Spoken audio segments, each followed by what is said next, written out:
Let's go. Eagles are 5-0, so let's talk about Jalen Hurts and co. being back in 2022 form. With the Birds finally getting Dallas Goedert involved, A.J. Brown being flat out unstoppable, although Kelce is still furious with one part of the play calling, Haason Reddick showed up in a big way, and Jalen Carter on how he figured out the Rams snap count. This dude's unreal. But first, let's run it.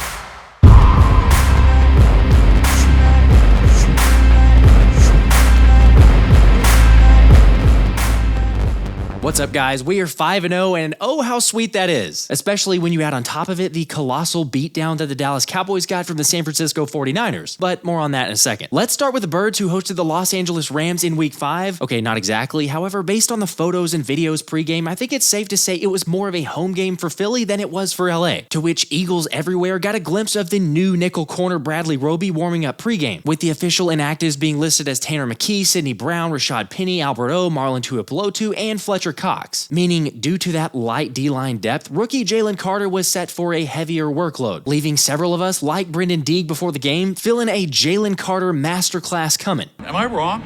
Yeah, but I wasn't. Am I wrong? All right, I'll give it to you. You couldn't have been more spot on, but it feels like the other question that we continue to ask is, when are we going to see Dallas Goedert? And we finally got the answer when the Birds got the ball first, quickly going with Jalen Hurts to Dallas Goedert on a couple throws. As this Dallas was certainly the only Dallas playing well Sunday because he had something to prove, much like the offense who marched its way down the field with relative ease before reaching that dreaded red zone. And sure, there was a little curiosity for what would offensive coordinator Brian Johnson do. Since remember last week, Sirianni said he'd take the blame for some of the play calling in the scoring area and that the team needed to put the players in better positions to make plays. So whether you like it or not, Hurts kept an option run showing a much more threatening running ability than previous weeks, setting up a 1st and goal. Although an incompletion and then 1-yard loss from DeAndre Swift started to feel like we were destined for a Jake Elliott field goal, until Hurts delivered a strike to Goedert for a 6-yard touchdown, which was his first of the year, and also marking the first of 13 third downs the Eagles converted in the game. Alright, so great way to start with a 12-play, 75-yard drive, and honestly the best opening drive by far for the Eagles this season. But time to see what the defense could do, especially since Rams star wide receiver Cooper Kupp was returning from injury, yet he didn't seem to require any ramp-up time, with Matthew Stafford connecting on 5 passes to the former All-Pro in what appeared to be extremely identical routes. Whether it was the left side or the right side, it didn't seem to matter because defensive coordinator Sean Desai didn't seem to have an answer early on, throwing out just about every nickel on the roster as Mario Goodrich got a chance against Kupp, as did Eli Ricks. Heck, even linebacker Nicholas Morrow got an opportunity. And then finally, quite thankfully, Bradley Roby did. Yet early on, it was like Outside the Bird said, Sean Desai is really out here holding open tryouts at slot corner against one of the best slot wide receivers in NFL history. Gonna be an Eagle, baby! Yeah! Look, I can appreciate the energy, but that was not the answer, as Los Angeles answered back and gives Stafford some credit for an absolute dime to receiver Tutu Atwell to tie up the score at 7-all. Apparently, according to reports, leading to Sean Desai spending the entire break chatting with the Eagles DBs on the sideline. He's winning.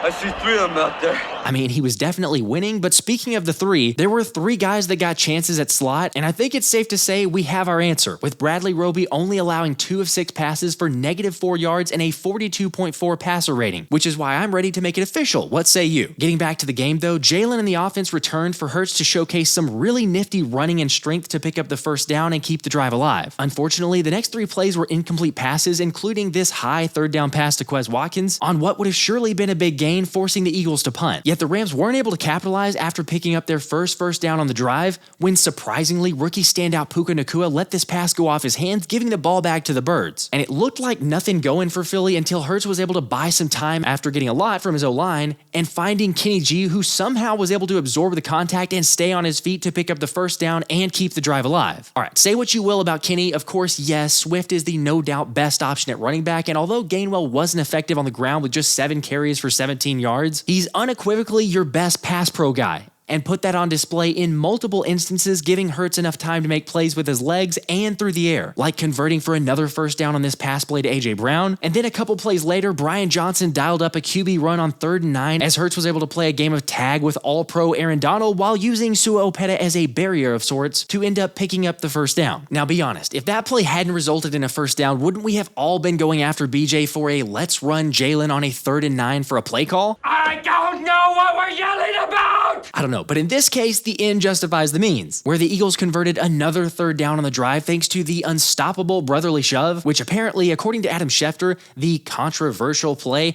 has the attention of the competition committee and the NFL and the NFLPA as they plan to study all the injury data related to the play. Since, as Adam said, it's customary after 2 Giants were injured on the play last week, so it'll continue to be a topic of discussion during the offseason. But for now, at least nothing will change. Although I agree with Jimmy Kimsky, who responded saying, respectfully, it's not customary for the NFL to thoroughly investigate injury data on a play the first time a guy gets a minor injury while running it. And it seems like a bit of a double standard as well for Nick Sirianni. It all starts with Jason Kelce and Jalen Hurts, but then the fundamentals that these guys go to, it's like, so we watched our evolution of the play and the growth of that play. It's just a great example of what we want to be as a team. It doesn't look, if we stayed the same in our quarterback sneaks from 2021 till now, defenses would have caught up to it. But we've grown in the areas, and we've grown in our fundamentals, and our players have, Jalen, I don't know if he squats any more than 600 now. I don't think he puts 600 on the bar anymore and actually does it, but he's grown in the weight room. And Kelce, right? And then we watch the rest of the league, and quite frankly, they can't do it like we can. Hey, we'll play by the rules of what they say to do. It's a good play for us. The competition committee can look at it. But until then, people have to stop it. Good luck, because as we all know, it's pretty much unstoppable. However, one play that is very stoppable is the bubble screen to Quez Watkins. And let me just pause it here. Welcome to the Fast Batman RPG. Now I'm going to give you 2 options. You've got the yellow route or the red route. Which one you going with? Of course, we all know what Quez decided to do. Did I stutter? I'm line. At this point, I just laughed to keep from crying. After Quez tried to go around the end, being more than a little timid in what should have been an easy first down. Instead, all it did was get a Nick Sirianni, what the f***, and the Eagles had to settle for a Jake Elliott 34-yard field goal. Maybe it's time for a change. Like Outside the Bird said, I heard the Panthers were looking for a wide receiver 1. I know just the guy. Seriously though, what is Quez doing here? You absolutely kill a 15-play, 56-yard drive with that crap. And this is the part where I go ahead and admit that I was wrong saying Quez should be in over Olamide Zaccheaus. I'm ready for Oz if you'll have me. Of course, that blunder was made worse after Los Angeles took the next possession, going 75 yards in 6 plays where Stafford found Kupp matched up against Slay, as well as rookie Puka Nacua, who beat James Bradbury for a 22-yard score, leaving some fans to say this is why you don't play press coverage, since a day 3 rookie just dusted JB off the line. Although Slay actually saw that and responded saying it was a good ball and good catch, so you can chill with that crazy talk. I mean, realistically, it was a dot from Stafford, so in that instance, I don't think you can expect a lot more, yet given the way the first half went, I can also understand the level of concern, because none of the DBs played really well. I should at least point out that Jalen Carter continued to be a beast and got a sack on Stafford during that drive, but I'll get to that. So despite LA scoring, this was the moment that changed the game. With 32 seconds left and Philly trailing 14-10, Hurts found AJ Brown, who made an insane one-handed catch before getting all the way inside the Rams' 30, and tacking on an additional 15 due to a horse collar penalty with 7 seconds left in the half. Then Jalen went back to Swole Batman, this time drawing a penalty for pass interference, leaving the Birds with time for one final play. Of course, you could have taken the for sure 3 points, but we knew exactly what Sirianni and BJ were going to do. Run the play they hate the most, giving the Birds a 17-14 lead at halftime, which was huge considering the fact that it still felt like the Eagles defense wasn't going to get a stop on LA. But kudos to Desai for making adjustments at halftime and not only shutting out the Rams in the second half, but also holding them to just 100 total yards. Because the defense was dominant, in no small part to Jalen Carter, who started off the second half with a bang, quickly discarding his block to violently bring down Stafford, registering his second sack of the game, and hyping up the pro Eagles crowd, which definitely deserves a ton of credit, since afterward, the Breadman said that's what helped him figure out the Rams snap count. We had really learned their snap. We had a lot of fans out there, so it was loud, so they had the little hand movement on the snap, and it was really like the second time they threw it is when they was going to snap it, and I used that as a point or whatever, and I used that to get off faster. My bad.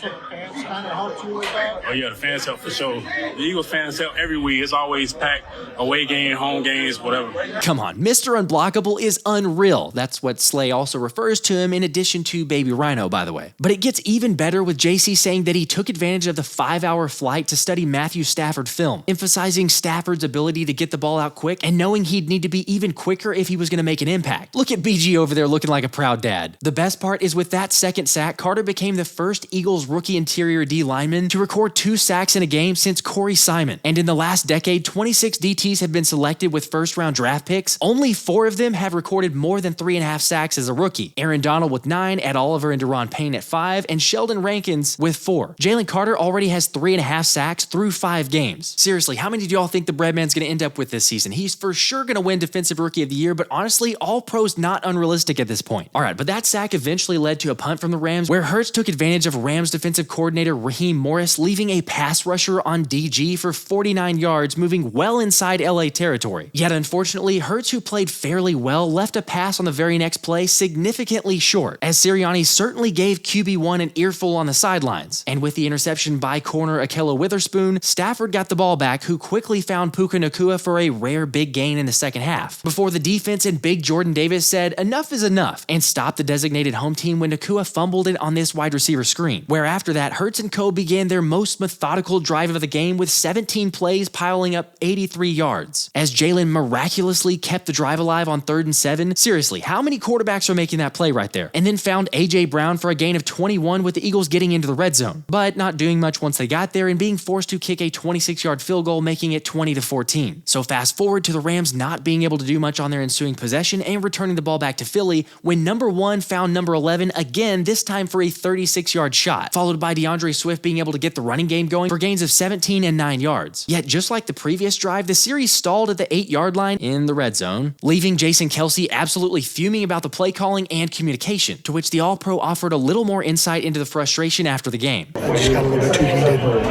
Really, the red zone has been frustrating, I think, for everybody.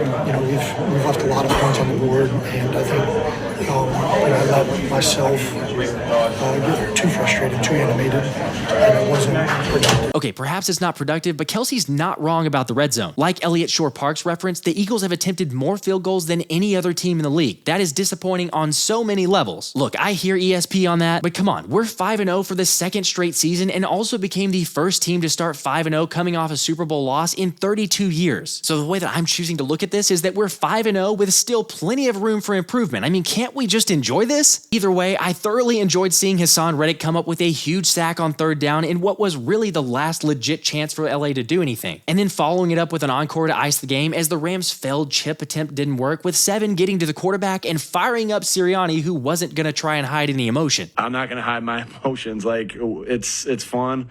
I can't make plays anymore doing anything, so I celebrate when our guys make big time plays, and it's so much like, I want the culture for the Philadelphia Eagles to be, you can have great relationships, have a ton of fun, and still be highly, highly demanding, and that's our culture. I love the culture. By the way, just for those counting, Reddick now has 3 sacks in 2 games since getting the cast removed from his thumb. I think we can say the dude's definitely heating up. Oh yeah, and going back to the sack on 4th down, even though the Mr. Unblockable Baby Rhino Breadman didn't get the sack, just look at his game wrecker ability. Easily discarding 2 men, which, yeah, I guess that's the norm at this point. But that did it. Eagles win, moving to 5-0. And if I'd asked you at halftime if the defense could shut out the Rams in the second half, you'd surely say no way. I mean, at least that's what I was saying. Yet credit to Desai, credit to the defense, and credit to our new nickel corner in Bradley Roby, because our previous DC wouldn't have made those adjustments, and you're starting to see this team come together. So maybe those tweets saying, fire Desai, he's worse than Gannon, or please fire this bum, or promote Matt Patricia to solve this issue got a little carried away.